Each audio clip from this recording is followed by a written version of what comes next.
enquanto organizações, possa, de fato, atuar, né, nos espaços internacionais e no sistema internacional de direitos humanos, envolvendo tanto o sistema ONU quanto o sistema interamericano de direitos humanos, né, e, sobretudo, eu diria assim, neste momento e nesse contexto que nós vivemos hoje no Brasil. Então, mais do que nunca, esse curso também vem a ser uma bela oportunidade, uma boa oportunidade de nós também qualificarmos a nossa atuação, né, para aquelas organizações que já atuam, né, mas ele é um curso totalmente voltado para militantes, para defensoras e defensores de direitos humanos, para representantes de organizações que já estão atuando no sistema internacional de direitos humanos, mas também para aquelas organizações e sujeitos e lideranças e defensores e defensoras de direitos humanos que querem atuar no sistema internacional de direitos humanos também na sequência, né? Então, neste sentido, este curso ele tem 3 objetivos, basicamente. Um primeiro objetivo, que é de compreender o papel estratégico da atuação internacional em direitos humanos e a sua relação com a atuação em outros níveis, nacional, estadual e local, também como é que se dá essa relação. Um segundo objetivo é subsidiar a atuação das organizações da sociedade civil brasileira que já atuam no âmbito do sistema global e interamericano de direitos humanos, e um terceiro, fortalecer a capacidade de denúncia e de seguimento junto aos instrumentos e mecanismos internacionais de direitos humanos. Então, é uma realização da Articulação para o Monitoramento dos Direitos Humanos, que está sob a coordenação das redes parceiras que coordenam a articulação. Então, dessa forma, sem mais delongas, eu gostaria de passar a palavra para a Júlia, que está aqui representando o PAD, que nos dê um oi, uma boa noite, né, em rápidas palavras, em rápidos tópicos, e assim faremos também com as demais representantes e representantes das outras redes na sequência. Por favor, Júlia. Bom, então, boa noite a todos, todas e todes. É um prazer reencontrar muitos e muitas de vocês aqui neste ambiente, numa atividade que vai nos proporcionar não só formação, né, para a gente aprender e compreender melhor como funciona o sistema internacional de direitos humanos, mas certamente também será um ambiente que vai nos propiciar muito intercâmbio, né? Colocar muito a partir do nosso dia a dia, da nossa prática. Hoje eu estava recordando e o Jaime deve lembrar disso, assim como o Carbonari, acho que em 99 ou em 2000, do PAD, numa parceria com o Movimento Nacional de Direitos Humanos e o GAJOP, nós promovemos também oficinas de formação, de capacitação sobre o Sistema Internacional de Direitos Humanos. Na ocasião, se não me engano, acho que o Centro de Direitos Humanos de Passo Fundo chegou a produzir uma cartilha para que esse conhecimento de como a gente pode acessar mais e melhor, de maneira mais eficiente, o sistema, também pudesse chegar na ponta, junto às comunidades locais e tal. Então, que bom a gente poder agora, né, nesse momento, poder ter essa oportunidade da gente estar aqui junto, buscando esse ambiente de intercâmbio, de formação, de capacitação, de troca de aprendizado. Então, vai ser muito bom conviver com você nessas próximas horas. Que bom, Jaime, que você topou e está aqui conosco essa noite. Muito, muito obrigada. Obrigado também. Obrigado, Júlia. Passo já também a palavra, então, para a Cibele, que representa na coordenação da articulação o Fórum Ecumênico ACT Brasil. Boa noite, Cibele, bem-vinda. Boa noite, gente. Então, é um momento histórico, como disse o Enéas, é histórico também porque nós, enquanto organizações baseadas na fé, de identidade ecumênica e interreligiosa, estamos aqui, né, num conjunto de demais organizações também de muita pluralidade, diversidade, e consideramos também muito importante estarmos aqui e articularmos cada vez mais a pauta que envolve o enfrentamento da violência religiosa, dos fundamentalismos, né, que estão articulados aí com projetos econômicos, principalmente econômico, né, projeto econômico que de fato tem instrumentalizado muito a religião e principalmente de matriz cristã. Então, é um espaço, é uma jornada que nos anima e bom demais estarmos aqui como um fórum, né, nessa relação com organizações parceiras, numa escola popular de direitos humanos, né, nessa perspectiva, então, também de pensar e de nos articularmos, né, na atuação nacional e internacional. Bom demais estar com vocês aí nessa roda. Obrigado, Cibele. Passo a palavra também ao Paulo Carbonari, que coordena também a articulação representando o Movimento Nacional de Direitos Humanos.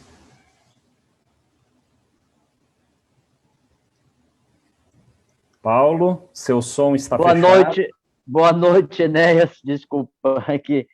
Boa noite, Enéas, boa noite para todas e para todos. Estou, como todos vocês, muito contente por a gente se encontrar, ainda que, infelizmente, um ano depois, mais de um ano depois, ainda por esses meios, mas vamos lá, é o que temos por hora, talvez por algum tempo.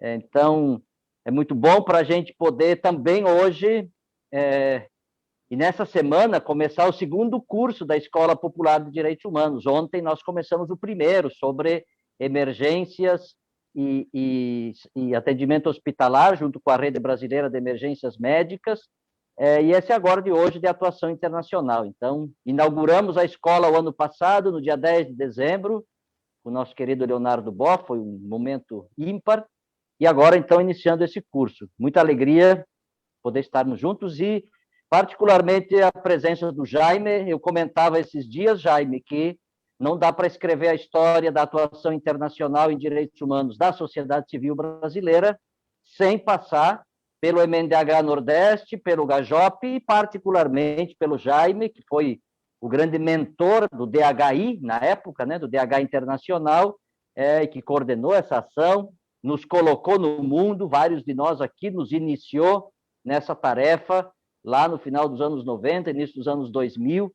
Então, Jaime, é uma alegria muito, muito grande contar contigo aqui. Que bom que tu topou vir conversar conosco nessa abertura. Um beijão para todo mundo, bom curso, vamos adiante.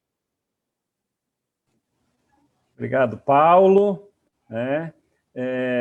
Gostaria também de pedir para o Paulo Lugon dar um oi para nós. Só o Paulo Lugon também está lá em Bruxelas, meia-noite e pouco lá, né, acompanhando aqui conosco essa aula inaugural, e também teremos a oportunidade de conversar muito e dialogar muito com o Paulo, que estará ministrando também com a gente o curso aí nas próximas semanas. Então, para dar um oi aí também para nós, Paulo. E aí, seguimos. Opa, boa noite a todas e todos que estão aí. É um prazer estar aqui com vocês nessa... Estou muito contente de estar participando desse curso aqui também. A gente vai conversar com calma nas próximas semanas, então não vou demorar muito, não. Sucesso aí, parabéns pela iniciativa e estamos aí. Ok, obrigado, Paulo. Bom, gente, né? Acho que já a Júlia e o Paulo também já fizeram um pouco também uma memória aí, recordando da importância do nosso convidado essa noite, do Jaime Benvenuto Lima Júnior, né? Da sua atuação histórica, né, em direitos humanos junto à sociedade civil, junto a processos construídos ao longo desses últimos anos, né? E também dizer que o Jaime também tem um vasto currículo acadêmico, né? Tem formação na Universidade em Direito na Universidade Federal de Pernambuco, jornalismo também pela Universidade Católica de Pernambuco, mestrado por essa mesma universidade, doutorado em Direito Internacional pela Universidade de São Paulo e pós-doutorado em Direito Internacional dos Direitos Humanos pela Universidade de Notre Dame. E atualmente é professor adjunto da Universidade Federal de Pernambuco no Centro de Ciências Jurídicas, na Faculdade de Direito de Recife. Então, também tem uma atuação acadêmica muito forte, né? E tem construído ao longo de todos esses anos, né, muitas reflexões importantes para essa caminhada da sociedade civil brasileira e também no próprio espaço acadêmico. Eu gostaria de dizer assim, professor Jaime, que é uma honra para nós tê-lo conosco nesta noite, na aula inaugural do nosso curso, para trazer algumas reflexões sobre os desafios da atuação internacional em direitos humanos nos dias de hoje.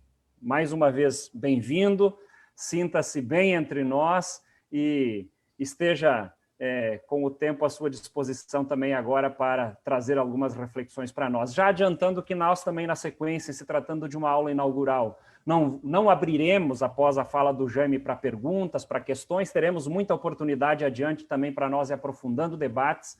De fato, né, gostaríamos que o Jaime pudesse trazer alguns elementos de reflexão sobre os desafios da atuação internacional em direitos humanos nos dias atuais. Bem-vindo, Jaime. A palavra está contigo. Muito bem. Então, muito boa noite a vocês. É uma satisfação estar aqui. Então, vocês falando, né, ou seja, hoje em dia, já há algum tempo, eu estou envolvido em universidades, tanto primeiro a Universidade Católica de Pernambuco, depois a UNILA, depois agora a UFPE. Então, já estou envolvido há alguns anos em universidades, mas a minha origem é no Movimento Nacional de Direitos Humanos, no GAJOP, na atuação do PAD, né? Então, enquanto vocês falavam, eu lembrava dessas coisas, das coisas que a gente fez em conjunto. Lembro, por exemplo, que nós trouxemos, pela via da articulação, né, do PAD e dos movimentos vinculados, esses mesmos que vocês estão aí envolvidos, né? Nós trouxemos, por exemplo, para aqui muitos relatores especiais da ONU, né, e demos um significado às nossas lutas no âmbito nacional, e levamos lá para fora também. Depois teve a atuação no âmbito do DH Internacional, enquanto uma parceria entre o GAJOP e o Movimento Nacional de Direitos Humanos. A gente não pode deixar de lembrar também da própria articulação que foi responsável por a gente nomear relatorias nacionais de direitos humanos, né? Tudo isso foram coisas que foram feitas muito coletivamente. Eu tive uma participação também, certo? Mas é muito em função de um trabalho de muita gente, de um trabalho coletivo. E é uma satisfação muito grande. Então, eu quero agradecer pelo convite, pela lembrança do meu nome, a vocês, enquanto pessoas, o Enéas, o Paulo, a Júlia, a articulação toda dessas entidades, o MNDH, o PAD, essas entidades todas com as quais eu atuei, e parabenizar por esse curso, né, o curso de formação para atuação no Sistema Internacional de Direitos Humanos, que envolve não só o sistema global, quanto os sistemas regionais de direitos humanos. Acredito que vai ter muito mais proximidade com o sistema global e com o sistema interamericano, porque, afinal de contas, é o sistema que a gente atua mais, né, no caso do Brasil. Então, sobretudo também a importância da gente fazer essa discussão nos dias atuais, porque os dias atuais não são tempos fáceis para se defender direitos humanos, e muito menos no plano internacional. É por isso, inclusive, que eu achei que não seria muito apropriado eu fazer uma exposição, digamos assim, dando o que seria, digamos assim, um indicativo ou um guia ou indicações de como a gente fazer, o que a gente fazer dentro desses desafios em matéria de direitos humanos. Eu posso até tocar em algumas questões, mas eu queria fazer uma abordagem mais geral, né, e considerando, sobretudo também por ser uma aula que é uma aula inicial, uma aula inaugural, então fazer algumas considerações, algumas reflexões sobre a dificuldade que a gente tem nos dias de hoje de trabalhar com direitos humanos e trazer, digamos assim, algumas hipóteses teóricas de por que a gente se encontra numa dificuldade maior nos dias atuais em relação ao que a gente viveu algumas décadas atrás, algum tempo atrás, né? Agora, inicialmente, assim, para a gente, digamos, assentar um pouco o entendimento sobre direitos humanos, eu acho importante dizer, e para isso eu estou acompanhado de muitos autores que são de referência e que, digamos assim, têm escrito muito a esse respeito, eu acho importante a gente entender que não existe uma única concepção a respeito dos direitos humanos. A gente tem toda a liberdade, toda a legitimidade para defender a nossa concepção de direitos humanos. Eu certamente tenho também a minha concepção de direitos humanos, mas existem visões em disputa.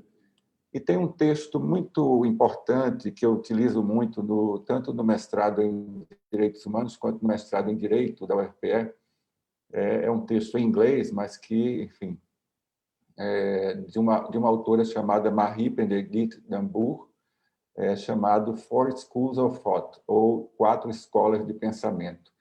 Por que eu estou chamando a atenção aqui para esse texto? Porque eu acho ele muito importante no sentido de revelar que existe essa disputa teórica, né? E existem pessoas que têm um entendimento, em primeiro lugar, e aí, digamos assim, sumariando essas compreensões, essas escolas de direitos humanos, a primeira delas é aquela que entende os direitos humanos como sendo um legado da natureza.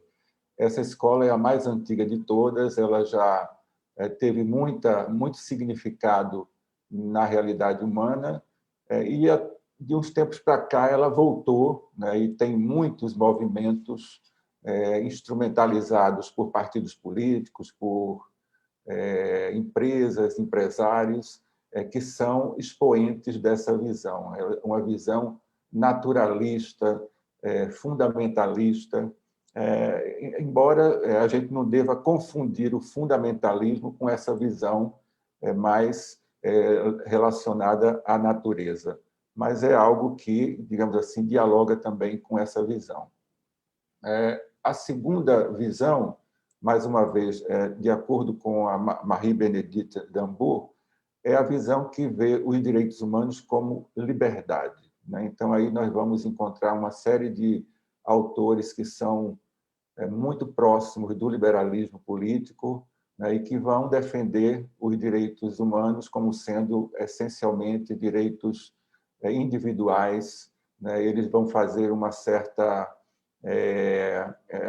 vão se colocar, no mínimo, refratários à ideia de direitos sociais, de direitos coletivos, mas, enfim, vão defender, sobretudo, as bases do iluminismo como sendo aquelas que construíram os direitos humanos. A terceira escola é aquela que fala que os direitos humanos são luta, né, ou frutos de luta. Então, digamos que essa escola ela está muito relacionada com as posições críticas, com as posições marxistas ou marxianas, uma preocupação muito grande com os direitos sociais, e que, enfim, diria que a maior parte dos movimentos sociais compreendida ou compreende os direitos humanos nessa perspectiva. E de uns tempos para cá, aí vem a quarta escola, nós temos nas universidades, e tem estado muito mais presente nas lutas sociais também, uma visão de direitos humanos como discurso, né? Então, toda vez que a gente tem toda uma disputa colocada em torno do sentido das palavras, do sentido dos conceitos, quando a gente agora, por exemplo, pauta a discussão em torno da mudança da linguagem, e utiliza, como vocês utilizaram aqui, todas, todos, todes, né? Então, tem muito essa expressão e essa influência da escola do discurso. Então, para a gente assentar esse entendimento, eu achei importante primeiro trazer esse texto, essa reflexão, e, ao mesmo tempo, dizer que eu me filio há uma visão segundo a qual direitos humanos são história, são resultado da história, são resultado de lutas que se produzem muito provavelmente discursivamente. Então, digamos que eu estou aí fazendo uma junção de elementos da escola, da terceira escola e da quarta escola, que, no caso, vê direitos humanos como sendo luta e, ao mesmo tempo, como resultado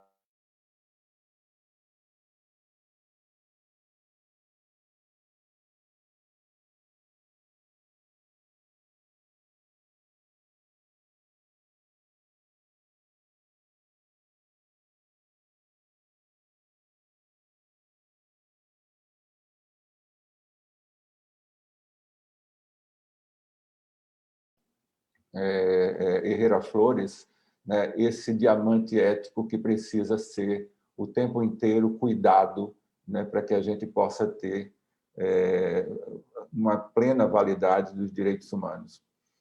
Uma segunda questão, antes de entrar propriamente naquilo que é o centro do que eu vou falar, é que eu acho importante a gente também assentar a ideia de que sempre houve e atualmente tem estado muito presente na nossa realidade um campo de forças que é contrário ou reativo aos direitos humanos, né? Pelo menos em relação aos entendimentos que nós temos sobre direitos humanos, né? A menos que a gente entenda, e, é claro, se a gente entende que eles defendem os direitos humanos como legado da natureza, é uma perspectiva que, digamos assim, está muito afastada do iluminismo, afastada do tempo presente, né? Enfim, digamos que isso tem dado trabalho e a tendência é que nos dê muito mais trabalho nos próximos anos, nas próximas décadas, porque tem havido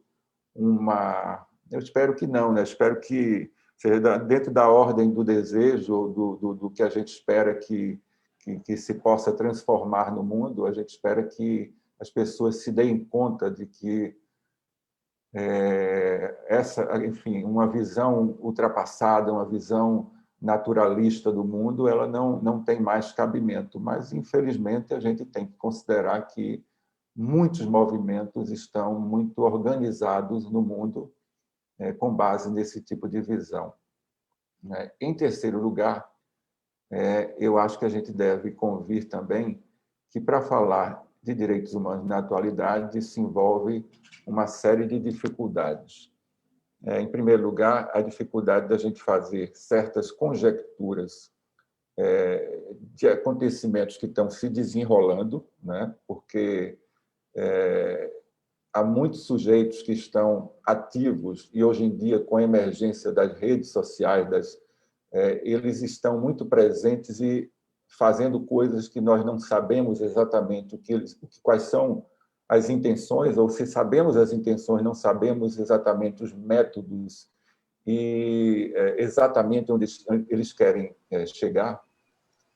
Digamos que isso traz uma dificuldade muito grande, que é a gente estar refletindo a respeito de uma questão que a coisa está se desenrolando no momento atual. Nós não sabemos o que vai acontecer, nem no cenário nacional, nem no cenário internacional, como é que as coisas vão se desenrolar. E nós também não temos lá uma força tão grande nos dias atuais, enquanto movimentos sociais, em função do refluxo de toda a cooperação internacional para proteger a sociedade,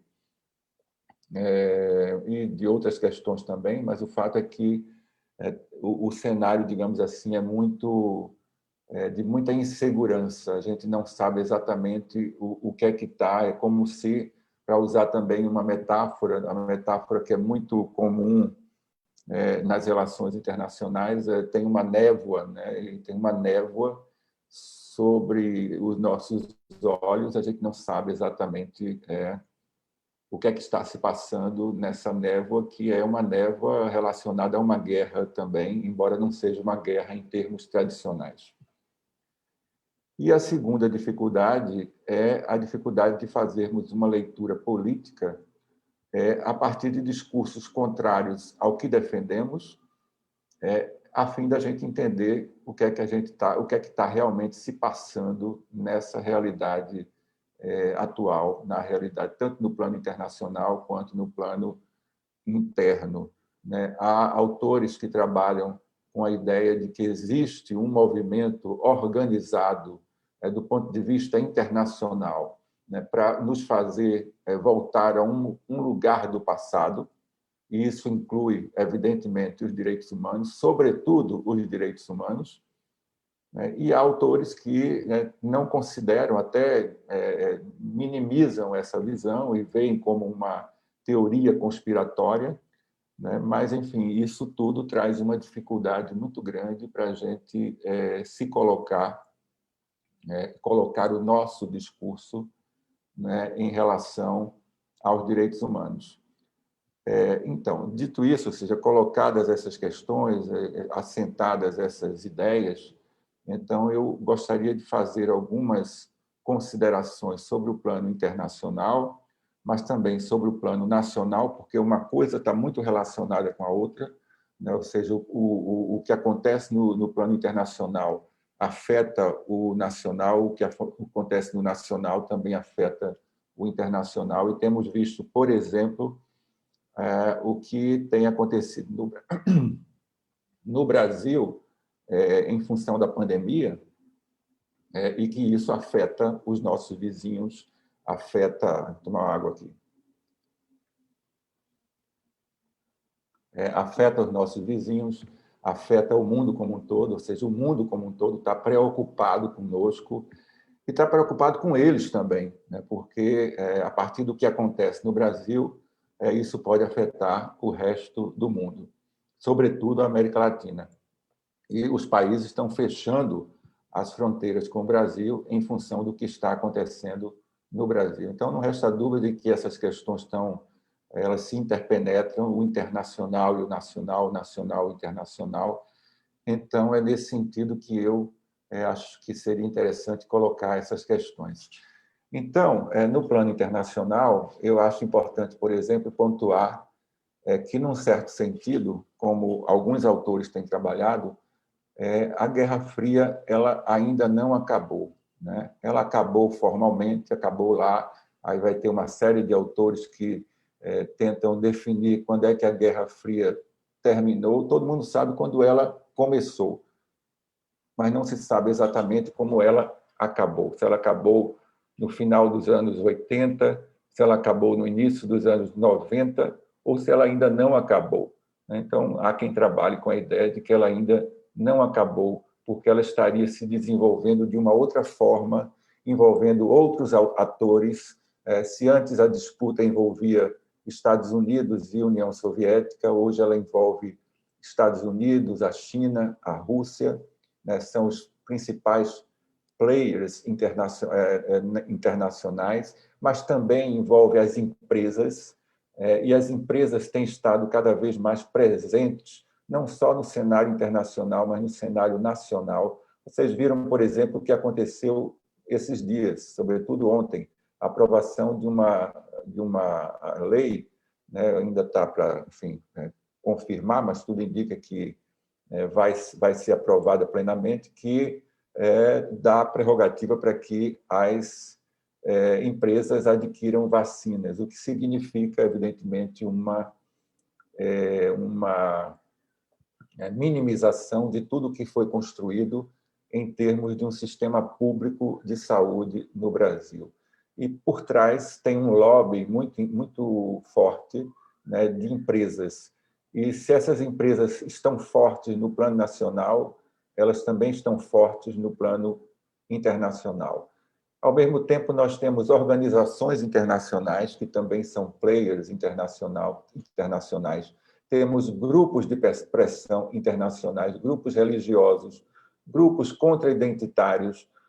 Temos os nossos grupos, evidentemente, mas no cenário atual internacional, parece que esses grupos religiosos e contra-identitários eles têm uma prevalência muito grande, têm um espaço muito grande e sabem chegar em determinados lugares, sabem atuar no sentido de alterar a composição das lutas sociais. Temos as ONGs internacionais, sobretudo aquelas que nós conhecemos, mas têm sido criadas também organizações internacionais não governamentais,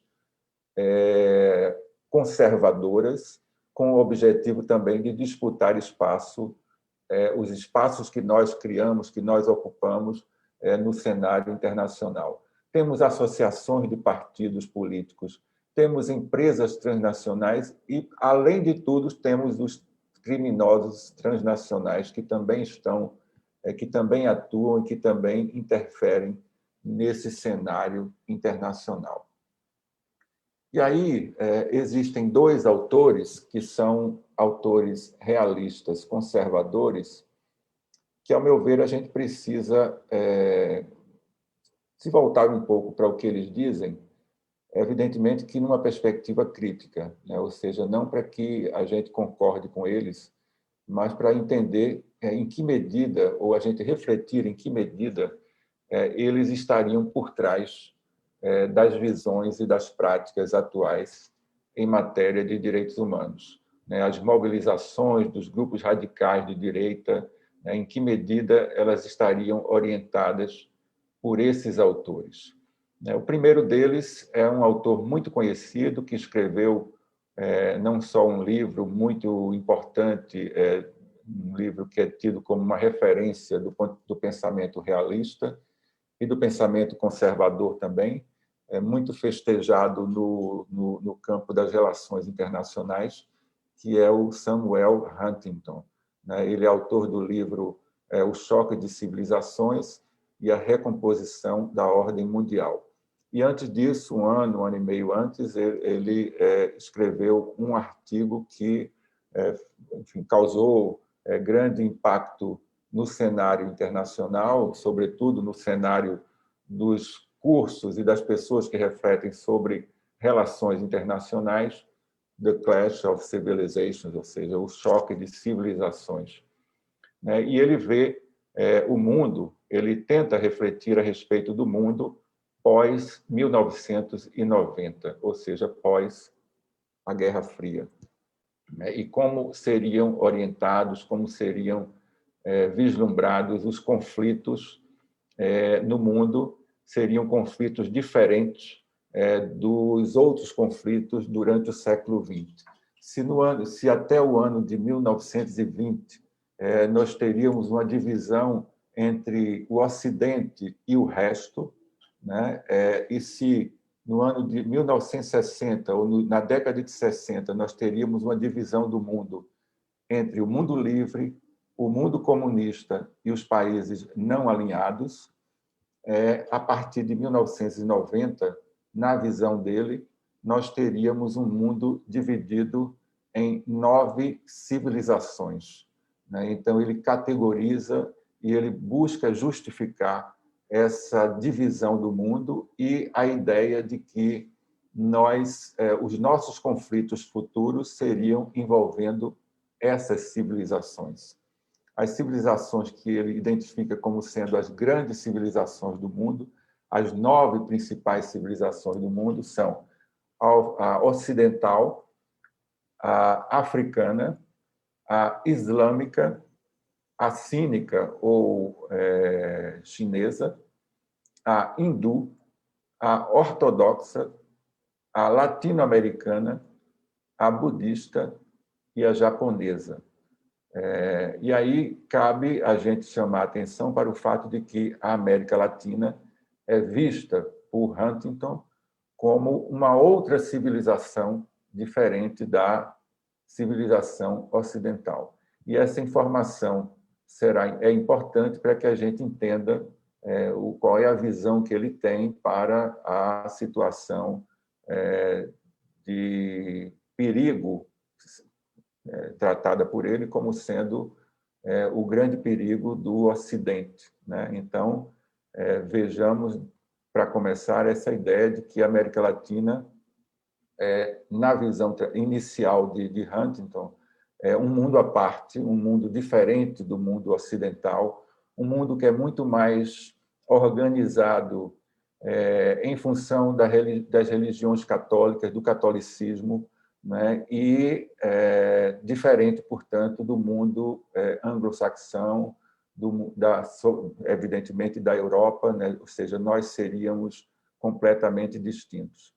E essa consideração, portanto, como eu falava anteriormente, ela é importante porque, para Huntington, a grande disputa do período pós-Guerra Fria seria uma disputa envolvendo, não é uma disputa envolvendo o Ocidente e o Oriente, sobretudo no Oriente, a China, que estaria muito ganhando espaço em relação ao Ocidente, né? E o mais importante para a nossa reflexão é que, para ganhar a disputa com o Oriente, o Ocidente, na visão dele, deveria ocidentalizar a América Latina. Então, quando a gente vê, por exemplo, a expressão, as opiniões dadas, não só pelo presidente, como pelo vice-presidente, sobretudo o vice-presidente, o general Mourão, né, vez por outra, provavelmente porque tem um pouco mais de estudo e mais de clareza sobre as intenções de quem o financia, de quem o apoia, ele vem muitas vezes a público para dizer que o Brasil é ocidental, para dizer que o Brasil é Ocidente, né? Nós não podemos fugir desta natureza, né? Digamos que é isso. Vocês podem procurar aí nas entrevistas dele, vão encontrar várias opiniões nesse sentido. E eu quero relacionar essa opinião a isso, a esse entendimento que o Huntington tem, né? Então, esse processo de ocidentalização, ele já vem acontecendo há mais tempo no México, há algumas décadas. O México, até algum tempo atrás, era a América Latina. O México... Talvez não exista um país da América Latina que tenha mais conexões, ou que tivesse no passado mais conexões com a ideia de América Latina, né?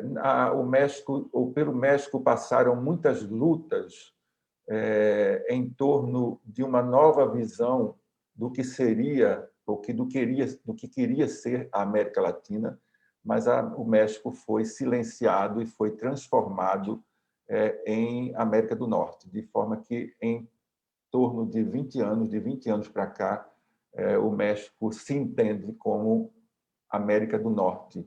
E hoje parece não haver mais nenhuma voz significativa defendendo a ideia de que o México seja parte da América Latina.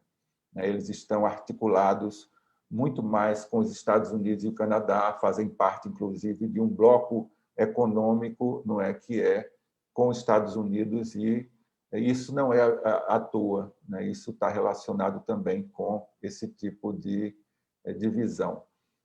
E o outro autor, que também é um autor realista, é o Francis Fukuyama, e que trabalha com a ideia de que nós teríamos chegado ao fim da história com o fim da Guerra Fria. Essa, evidentemente, que é uma construção sentido ao liberalismo, né? E que trabalha com a ideia de que o conflito entre o capital e o trabalho teria chegado ao fim, né, com a vitória final do capital, né? Ou seja, o capitalismo seria a única forma possível de organização, e, muito provavelmente, em função disso, o próprio capitalismo tem se organizado, né, e para transformar tudo em commodity, tudo em negócio, ao ponto até mesmo de que nós, enquanto pessoas, fomos transformados em commodity, em produto, né? Se a gente assiste um programa aparentemente inocente como o Big Brother, a todo momento é disso que nós estamos falando. Por mais que as pessoas assistam, e vez por outra eu também vejo e tudo, porque a gente faz parte desse mundo, né? Mas o Big Brother é exatamente uma das expressões de como o ser humano é transformado em negócio, em commodity, em produto. E lembremos também dos próprios aplicativos de encontros que também nos transformam em negócio, e o corpo foi transformado em negócio, em produto. Tudo isso é esforço do capitalismo para seguir dominando o mundo, né?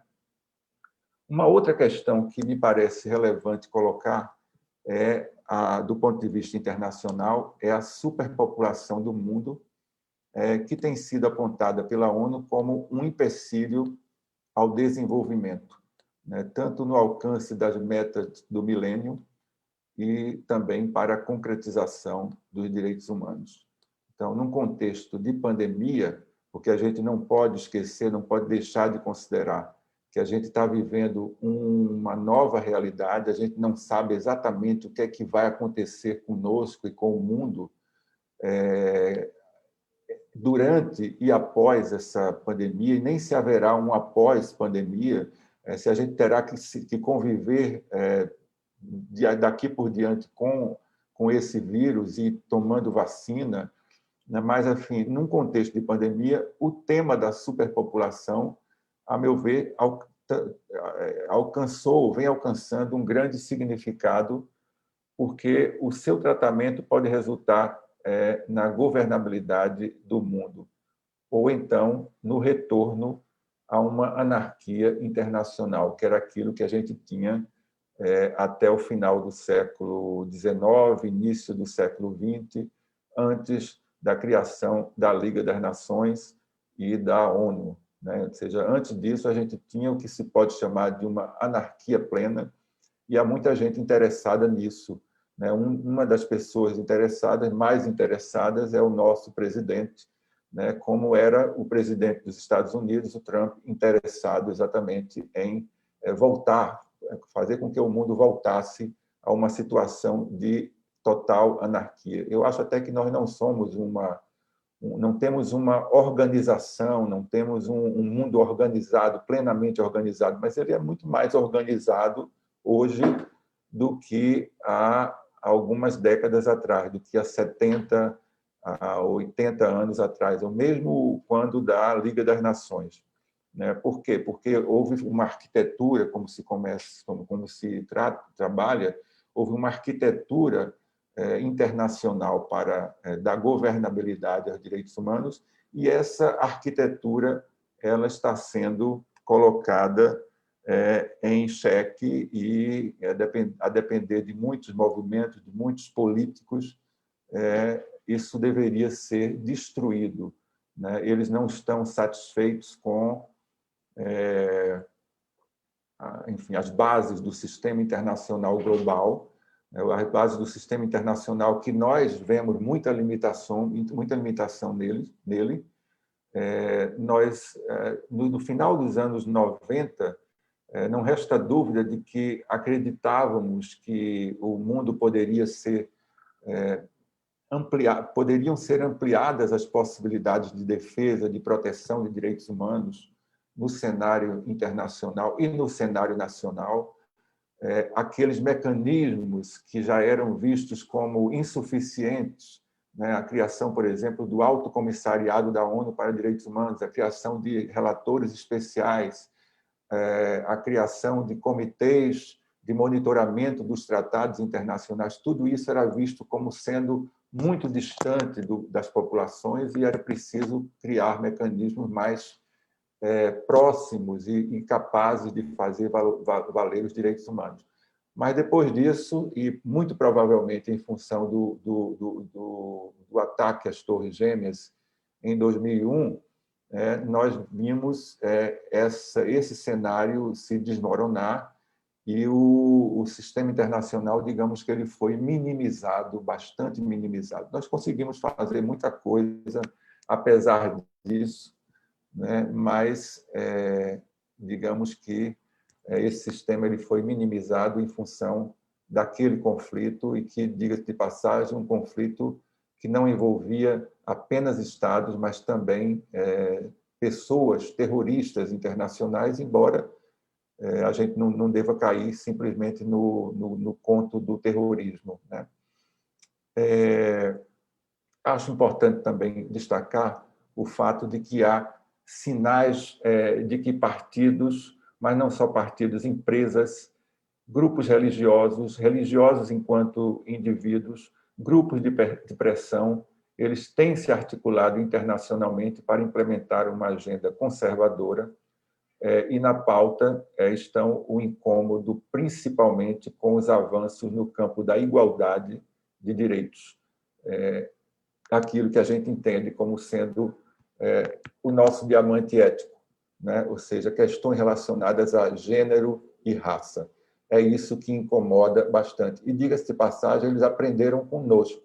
Eles utilizam exatamente as nossas estratégias. Se vocês virem, observarem o que, por exemplo, o Ministério dos Direitos Humanos, da Mulher, enfim, essa coisa aí que criaram, se vocês observarem, eles utilizam as mesmas estratégias, as mesmas formas de atuar que nós fizemos no passado, e estão como que invertendo a lógica e invertendo a pauta, né? Então, agora estão querendo criar instâncias e estão criando pautas que são exatamente contrárias ao que nós defendemos. Alguém os ensinou a atuar com base naquilo que nós trabalhamos para fragilizar a nossa ideia. E é claro que isso está acontecendo em função de terem tido a percepção mais ampla de que as maiorias são conservadoras, né? As pessoas que estão, inclusive nas cidades grandes, mas sobretudo aquelas que estão mais distantes dos centros urbanos, elas são muito ligadas a ideias tradicionais, como de família, de propriedade, são muito reativas e têm muitos receios com relação a tudo que vem em termos de novidade, enfim, e aí pegam nessas questões e vão se fortalecendo, né? Então, a gente tem que considerar isso, que há muitos sinais de que esses espaços, esses atores internacionais, como partidos, como empresas, como religiosos, grupos de pressão, eles estão muito articulados em torno dessa agenda conservadora, e a intenção é clara, no sentido de minar as conquistas, dar um passo ou vários passos atrás no que diz respeito a gênero, raça. Esse é o incômodo maior. Com todas as fragilidades que a gente pode considerar em relação ao sistema internacional, eu diria que ele tem muitas potencialidades que os tempos passados nunca desenvolveram. Nós temos, por exemplo, organizações internacionais, uma grande quantidade de organizações internacionais, praticamente para cada um dos grandes temas de relevância no cenário internacional. Nós temos uma quantidade incrível também, grande, de tratados. Nós temos sistemas de solução de controvérsias que envolvem as mais variadas questões, do comércio aos direitos humanos, dos direitos humanos a questões relacionadas a direito humanitário ou a direito dos refugiados, né? Nós temos, então, assim, muitas possibilidades, muitos sistemas de solução de controvérsias, e estes sistemas eles já não interessam mais a determinados grupos, a esses grupos, né, que não acreditam nos valores compatíveis com a ideia de igualdade e, sobretudo, igualdade de gênero e de raça. Por isso, tem um processo de fragilização do sistema internacional, ou mesmo da sua supressão. Eu acho que o maior desejo dele seria a supressão pura e simples, e deixar essas agendas ao sabor dos governos nacionais, e, ao mesmo tempo, eu acho que esse é o desejo dessa gente que tem essa pauta. No plano nacional, porque eu falei, né, a gente tem que ver as coisas de um lado e do outro, ou seja, no plano nacional e internacional, nós vivemos, como sabemos, uma ditadura militar que durou 21 anos, e que contou com o forte apoio das classes médias brasileiras e com o silêncio de uma boa parte daquilo que a gente pode entender como sendo as classes subalternizadas. Nós entendemos por que isso aconteceu, mas o fato é que isso aconteceu, né? E isso, de alguma forma, se repete nos dias de hoje, porque enquanto as classes médias brasileiras estão muito fortes, ou uma parte delas está muito forte, dando apoio a tudo que é feito pelo atual governo, tem um silêncio muito grande de uma parte da população e de partes que a gente pode entender como sendo subalternizadas e que são muito facilmente conduzidas, são muito facilmente manipuláveis, né? E até talvez nem entendem o que é que está em jogo. E o que está em jogo são muitas coisas, inclusive essas que eu estou relacionando aqui. Acho importante também, nesse cenário nacional, a gente entender que, nos últimos anos, grupos nacionais brasileiros receberam um forte incentivo financeiro de empresas para constituírem um campo de tensionamento com os valores democráticos, né? Então, hoje em dia também saíram notícias muito recentemente de que o governo brasileiro, o atual governo brasileiro, está financiando, não é, alguns blogs que são bolsonaristas com essa intenção, inclusive mais do que isso, com a intenção de criar fake news, né, de gerar medo e de criar as chamadas fake news. O objetivo, portanto, é esse tensionamento em relação aos valores democráticos. Eu, então, diria que a ocidentalização do Brasil ela parece encontrar muito respaldo em declarações dos militares e do presidente, e, mais do que tudo, do vice-presidente. Eles demonstram o desejo de alinhamento com o Ocidente contra a China. Mais recentemente, houve uma certa mudança no comportamento deles, porque eles sabem que não podem, inclusive em função da pandemia, não podem ficar tão contrários assim à China, né, porque a China está crescendo muito em significado, mas eu relaciono aqui para vocês uma expressão do vice-presidente que tem dito em inúmeras ocasiões que nós somos ocidentais. Essa é a nossa condição, né? Essa foi uma das expressões dele em relação. Isso não é à toa, né? Isso está relacionado com essa agenda, a meu ver, de ocidentalização do Brasil, da mesma forma que o México foi ocidentalizado. O atual governo federal tem agido no sentido de minimizar ou de extinguir o efeito dos planos nacionais de direitos humanos, o que representa um retorno ao passado. Então, já foi publicado, como vocês sabem, a criação de um novo grupo de trabalho que é para revisar o Programa Nacional de Direitos Humanos. Sabe-se lá o que é que vem disso aí.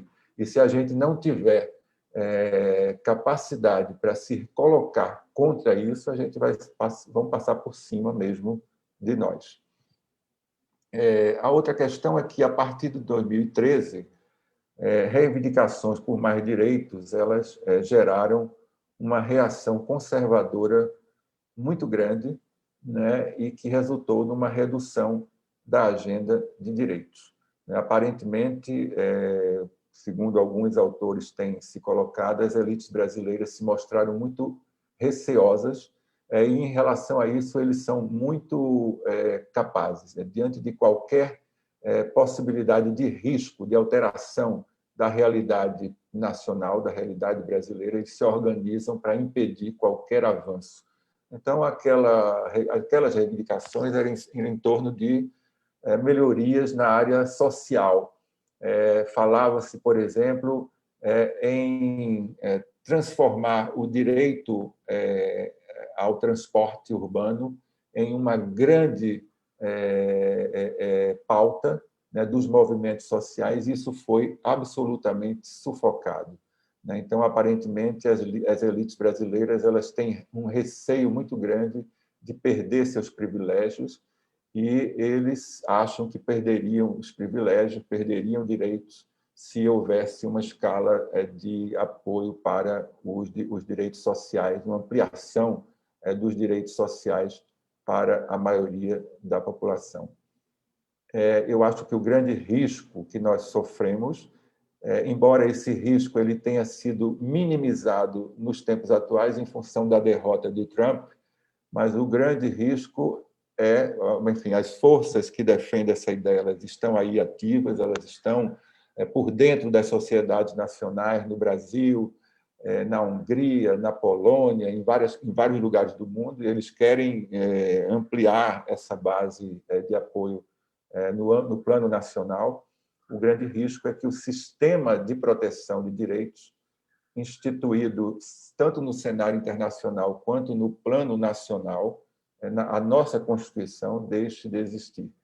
Há vozes que defendem, por exemplo, a atualização dos direitos humanos, o que seria uma regressão a um status anterior a 1988.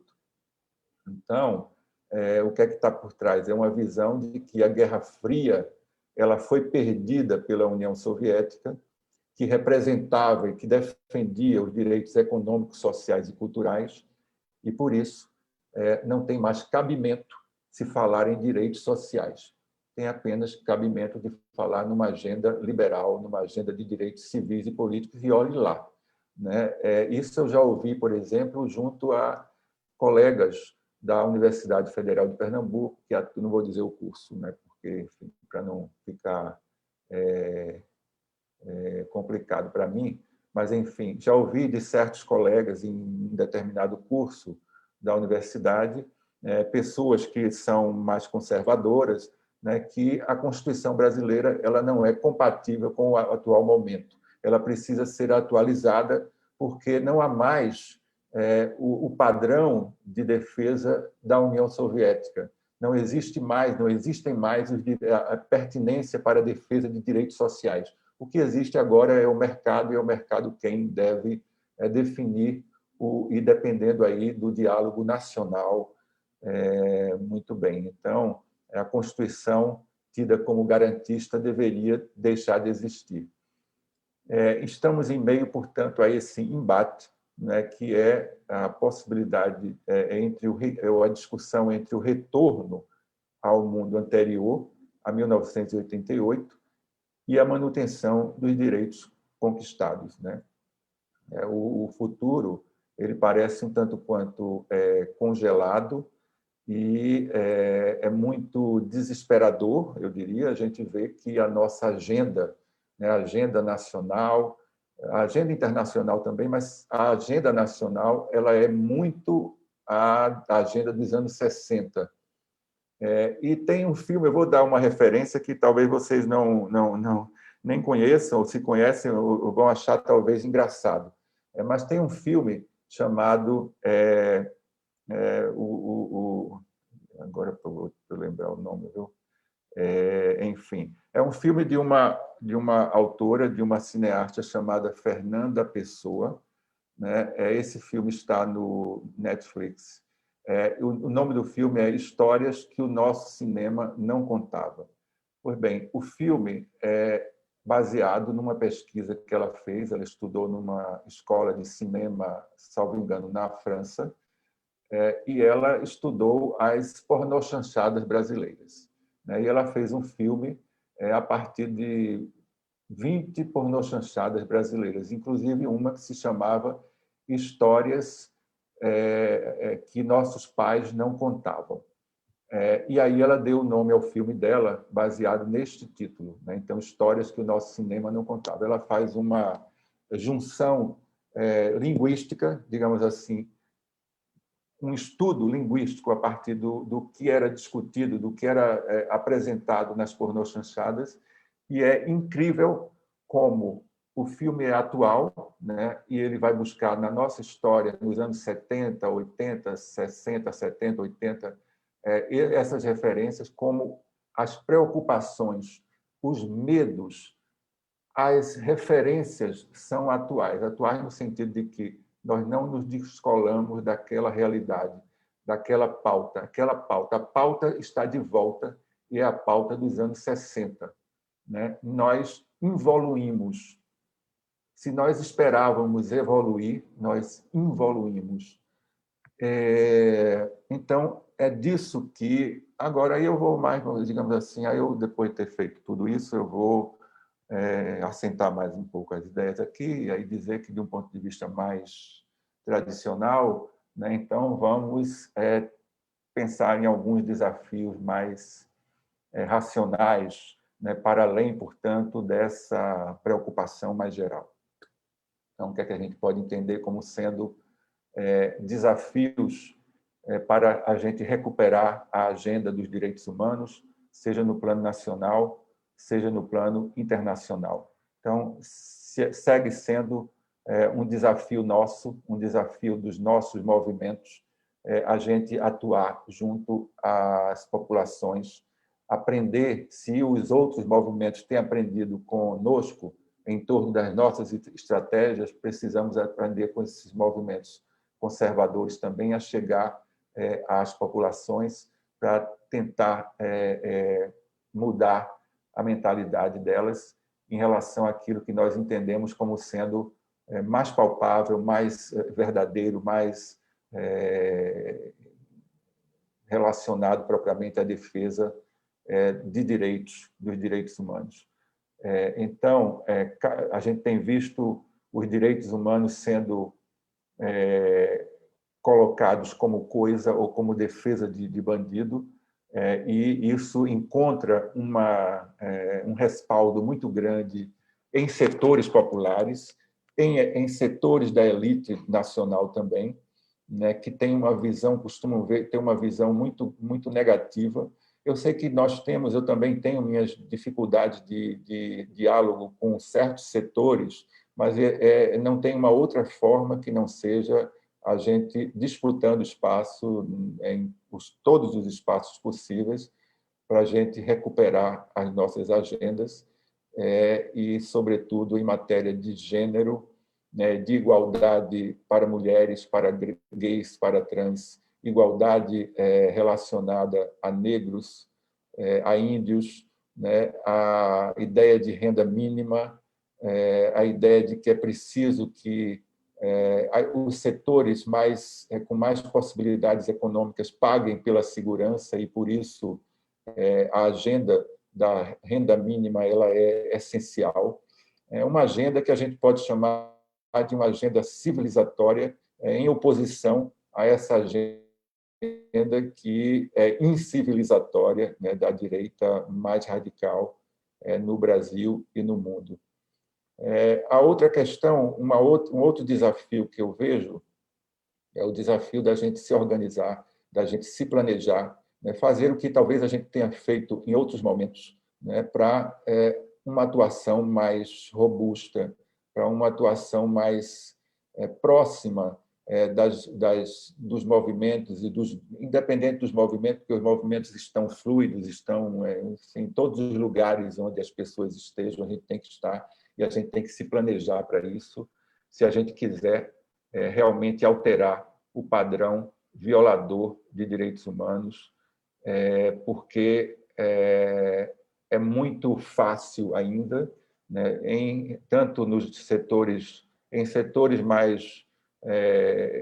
com mais poder econômico, mas em setores médios, em setores populares, sobretudo em função das visões religiosas que se tem, que, sinceramente, eu não entendo como certas visões religiosas se compatibilizam com a negação de direitos, mas o fato é que muitas delas justificam a redução de direitos e a gente precisa neutralizar isso, né? Então, precisamos introduzir práticas que sejam consequentes com os direitos humanos, com a defesa dos direitos humanos nas políticas, tanto as políticas públicas quanto as políticas das nossas organizações, e transformar o diálogo com esses movimentos e com esses grupos, essas pessoas individualmente consideradas, em uma agenda organizada. Provavelmente, para isso, a gente vai ter que saber lidar melhor com as mídias sociais, com os grupos de WhatsApp, com os grupos de enfim, porque tem sido nessa seara aí que esse embate tem acontecido, né? Então, e tem o desafio da política, que é um desafio talvez maior, que é de a gente disputar a política para poder disputar a política tradicional e a política não tradicional também, para poder promover as transformações necessárias nessa agenda, em matéria de gênero, de raça, de renda mínima e de outras questões, porque se depender da representação tradicional que nós temos tido, eles o que sabem fazer é se vincular, uma vez eleitos, se vinculam e se deixam, não só se deixam dialogar apenas com empresas, com o capital, com os representantes do capitalismo, né? E as suas agendas se transformam as agendas do mercado, né? Então, o atual Congresso Nacional é um congresso que está nas mãos do capitalismo brasileiro, está nas mãos das empresas, né? Eles não dialogam com a população, eles dialogam com o mercado. E não é à toa que os programas das TVs, né, têm sempre, principalmente essas TVs que são mais como a Globo News e como a CNN Internacional, tem sempre um programa, pelo menos um programa, que é um diálogo claro com o mercado. Se não todos eles, um diálogo muito claro com o mercado, né? Então, o desafio da política é dos maiores. A gente precisa, e essa é uma questão, esse é um desafio muito mais para os mais jovens, né, de entender que a política precisa ser disputada, né? A gente precisa chegar a esses lugares, porque, senão, a gente vai ficar a ver navios. Para terminar, diria que eu tenho estado muito pessimista diante do que tanto dessa leitura quanto do que eu vejo vislumbrado para o futuro, mas eu espero que vocês não, né? Vocês, sobretudo aqueles que estão chegando mais agora, com menos idade, com mais fôlego, com mais vontade, espero que não se deem o direito de estarem pessimistas como eu, né? E que acreditem que é possível transformar essa realidade e transformar tudo isso em desafios a serem alcançados. Então, mais uma vez, eu queria agradecer. Não sei se era isso que vocês esperavam, uma visão mais geral do sistema, das dificuldades para atuar no sistema, mas foi o caminho que eu escolhi, em vez de ficar apresentando aqui a idealização proposta para o sistema internacional de direitos humanos. Obrigado. Obrigado, Jaime. Obrigado, muito obrigado pela sua brilhante exposição, né? Efetivamente, eu acho que tu tocou em vários pontos, em vários aspectos que nós também teremos oportunidade na sequência, no andar do curso, nos módulos que vamos trabalhar também questões específicas do próprio sistema, da situação que se encontra o sistema, das ameaças que estão colocadas, das potencialidades que estão colocadas, conforme você também trouxe, né? Acho que para um início de curso não poderíamos ter uma fala melhor, né? Trazendo, eu acho que no início da tua fala, um breve resgate sobre as diferentes visões de direitos humanos, trazendo esta ideia de que o plano nacional e o plano internacional estão interligados, né?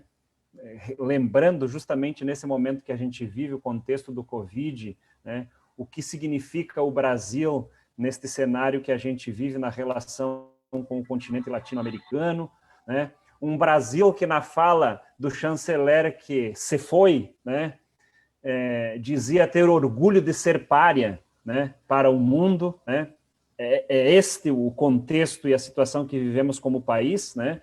Acho que essa ideia que tu traz também fundamental da complexidade do cenário internacional, né? Dos espaços internacionais de atuação. A complexidade que envolve atuação no campo dos direitos humanos, mas que tem relação com os mercados e que envolve sociedade civil, que envolve governos, que envolve o setor empresarial e tudo que está em jogo também nesses espaços bilaterais, multilaterais, né, com os quais também a gente tem interlocução, tem interfaces, né, no cotidiano. Então, da nossa parte, e acho que você traz assim uma série de elementos também do que está por trás dos desafios, disso que a gente tem percebido na atuação internacional, inclusive, de uma tentativa muito grande, muito forte, de esvaziamentos, né, de todo esse arcabouço que se construiu e se criou nesses últimos anos, no pós-Guerra Fria, olhando para o cenário internacional e olhando para o cenário internacional no período da Constituinte, né, tudo aquilo que se construiu ao longo desses anos, né, e que geraram um arcabouço e um instrumental muito grande e muito forte, que, por mais que tenha limites do ponto de vista da atuação, mas tem e carregam em si uma potência muito grande e possibilidades muito grandes de atuação. E sentir que há um movimento no sentido de esvaziamento destes espaços, esse debate é um debate muito atual no sistema internacional de direitos humanos também, do fechamento dos espaços de participação da sociedade civil, do poder incidir mais fortemente nesses espaços, e olhando para o Brasil, o que a gente tem visto nesse último período é um desmonte nessa perspectiva dos espaços de participação, de controle social, né? Então, eu acho que estes desafios, acho que a questão que tu traz muito fortemente, o que está por trás desta questão toda, a questão de raça e gênero, né? E como isso perpassa, né, na sociedade, nesses espaços de poder também, são questões estratégicas e fundamentais, né, que deverão, na sequência, também aprofundar nos nossos debates. Acho que essa ideia que tu traz também, muito importante, né, do discurso da ocidentalização, né, do Brasil e da necessidade da ocidentalização da América Latina, efetivamente, para poder fazer enfrentamento ao Oriente, à China, né, como agenda política que está aí no discurso dos governantes atuais, inclusive. Então, acho que tem uma série de elementos que tu traz que, com certeza, contribuem muito, né, para esse debate que está se abrindo, eu diria agora, assim, nesse curso, né, e que, com certeza, com a participação de todas, de todos, de todes, como temos dito, e deste elemento que tu trazes também, né, de uma linha de direitos humanos calcada também na construção dos discursos, né, e, por outro lado, também do enfrentamento das narrativas, que são narrativas eliminadoras e tudo isso. Então, essa ideia do discurso, ela está muito forte, está muito colada, de fato, às nossas lutas, e as lutas dos novos sujeitos, das novas identidades que se afirmaram nesses últimos anos, né, e que nem bem se afirmaram e vem se afirmando. Há uma tentativa dada das elites e daqueles que historicamente ocuparam os lugares de privilégio de querer fazer aquietar-se, né, essas identidades que se afirmam e se afirmaram nos últimos anos, né? Então, com certeza, temos um desafio muito grande no campo das lutas, no campo da política, como tu bem lembras também, e esse é um legado que também estes novos sujeitos, essas novas maneiras de lutas que estão aí na sociedade, as novas movimentações, né, as juventudes que estão aí, têm um papel também muito importante a cumprir. Então, acho que gostaríamos, mais uma vez, enquanto articulação e parceiros, MNDH, FEACT, Parceiros de Misério, PAD, e também estamos numa parceria aí com a Universidade da Bahia, né, que também vai certificar esse nosso curso, né? Então, gostaríamos, mais uma vez, de agradecer tua disponibilidade, tua disposição em contribuir com esse grupo, e a nós, enquanto grupo, também, com certeza, fica um desafio bem grande de, nos próximos módulos, a gente ir aprofundando alguns temas e questões que o Jaime traz aqui para nós hoje. Muitas questões teríamos para alongar o debate, mas não é essa a ideia, a gente fazer isso hoje. Acho que as muitas provocações que tu trouxe para nós são fundamentais e importantes para o que se inaugurou hoje e que tem um desafio grande aí para frente também de construção, de trocas, né, e de acúmulo de debate, de compreensões e também de reformulação ou fortalecimento das nossas práticas também, como sujeitos de direitos humanos, como lideranças, como defensores e defensoras, e também para a atuação no sistema internacional de direitos humanos. Muito obrigado. Muito obrigado a vocês também, e eu desejo o melhor sucesso possível para a iniciativa de vocês. Ok. Boa noite, então, gente. Na próxima semana nos encontramos na aula 1. A gente fará contato com vocês aí a partir de amanhã, né? Também para ir instruindo o